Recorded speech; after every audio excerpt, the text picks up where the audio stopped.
Bonjour les amis et bienvenue pour cette nouvelle vidéo de la série Scan, Canalisation, Perception extrasensorielle. Est-ce qu'on peut se faire parasiter par des entités, par des choses comme ça? Est-ce que je peux récupérer des pollutions quand je me mets en canalisation?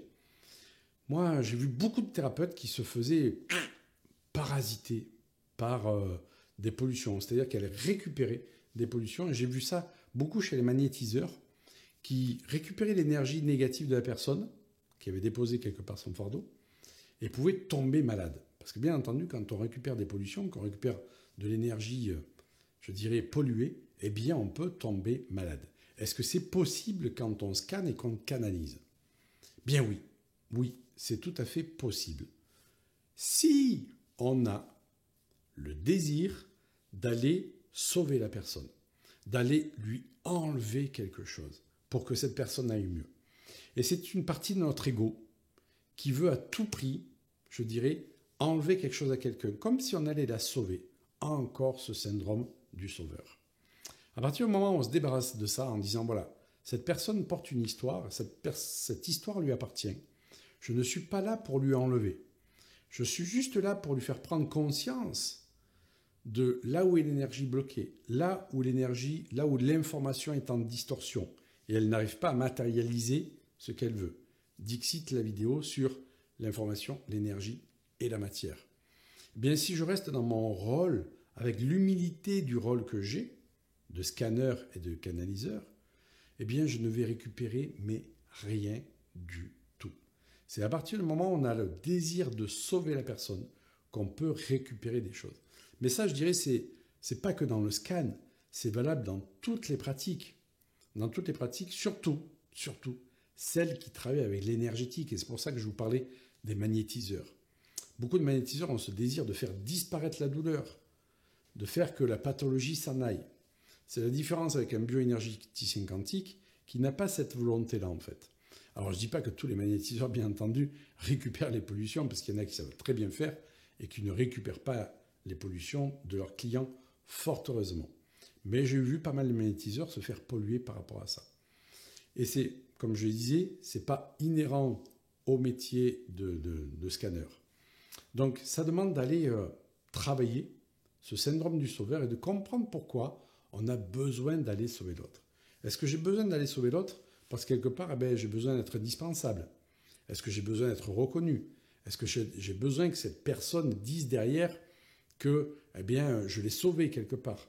Parce que c'est ceux qui se cachent derrière. On a toujours, cette vision du sauveur qui fait ça de manière désintéressée, parce qu'il veut vraiment sauver l'autre pour rendre service. Mais il faut être clair et lucide. Derrière le syndrome du sauveur, il y a un besoin de reconnaissance. Regardez bien si vous avez ce syndrome-là et soyez honnête avec vous. Vous verrez qu'il y a ce besoin de reconnaissance qui est là et qui vous dit « mais il faut que tu enlèves, il faut que tu sauves cette personne-là ». Et donc, si vous vous débarrassez de ça, si vraiment vous prenez la distance, soyez rassurés, vous ne récupérerez aucune pollution de quelque ordre ce soit sur quelque personne que ce soit bien clair pour vous. Donc, ne soyez pas dans la peur, si vraiment ce métier, cette activité vous intéresse, ne soyez pas dans la peur de récupérer quoi que ce soit, parce que quelque part, c'est aussi le meilleur moyen pour se récupérer quelque chose.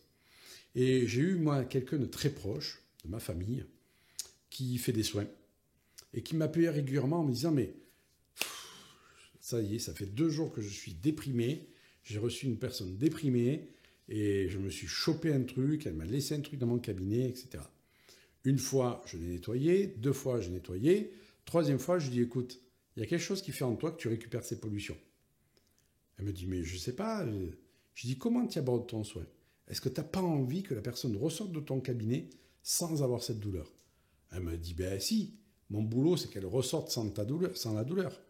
J'ai dit, non, ton boulot, c'est pas qu'elle ressorte avec la douleur.